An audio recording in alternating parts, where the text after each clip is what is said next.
So I just got done watching like a few presentations on what's called chaos theory by Brian Class, I believe.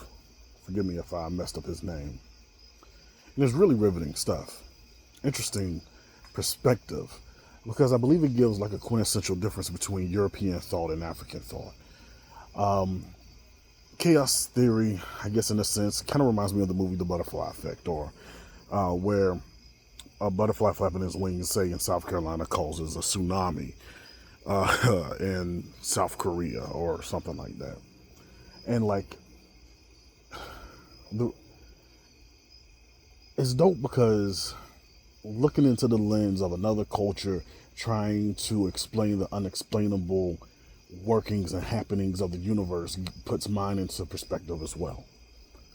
And I think that's pretty dope because these, sometimes seemingly random events that, he would just call it flukes.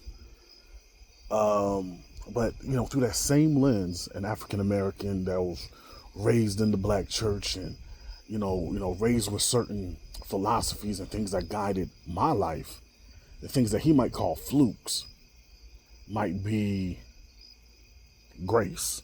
I'll give you an example. I was walking with my son. I live in the country, hard, heavy. You know what I'm saying? And like my son was, he was running with a balloon that he had, right? And he was running on this, our little gravel dirt road kind of situation that we got going on. And he slipped and fell. And his face would have hit the gravel, but instead it hit the balloon and his head bounced off of the balloon instead of off of the ground. He still scraped his knee, but he didn't bust his head open. Now, Brian Class would have called that just a fluke, and I understand that. But coming from my perspective, I'd be like, man, look at the ancestors, or look at grace. Won't he do it? Look at God. You know what I'm saying? It's just a different perspective of looking at the same objective situation that happened through the lens of one's culture. And I believe if we as humans are able to learn to appreciate the perspective lens through which we look at the world, I think we'll actually see things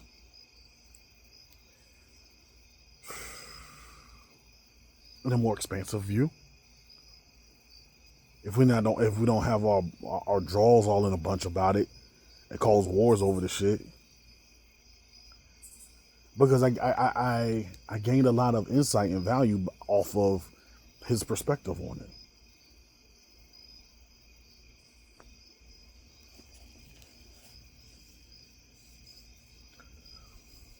And it just shows how we are all interrelated, interconnected. I have a saying that I developed back in my undergrad years that one person's inhale is another person's exhale. That's how we are all connected. And if this thing that we call breath stops, the body that's brown, the body that's peachish, what would the brother say, different variations of wheat, all these different variations of wheat bodies would be done at the same time. If this consciousness, this thing that we're doing ceases to exist.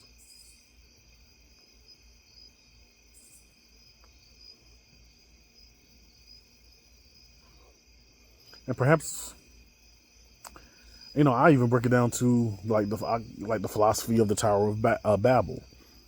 Once upon a time, we was all one people, and we were so unified that we was able to build a tower to climb up to God, climb up to consciousness, until the language got confounded, and then that's when the nations and the languages were created. Now we don't understand one another, even though even though the referend is the same thing, the means of us communicating about that has changed based off of language and culture. So I could be talking about this thing called God, but based off where I grew up, I might call that being Olodumare, Allah, Yahweh, Krishna. Raised in a whole nother setting, might just be called the universe. Raised in another setting, might call it nothing at all. Might just call it chaos.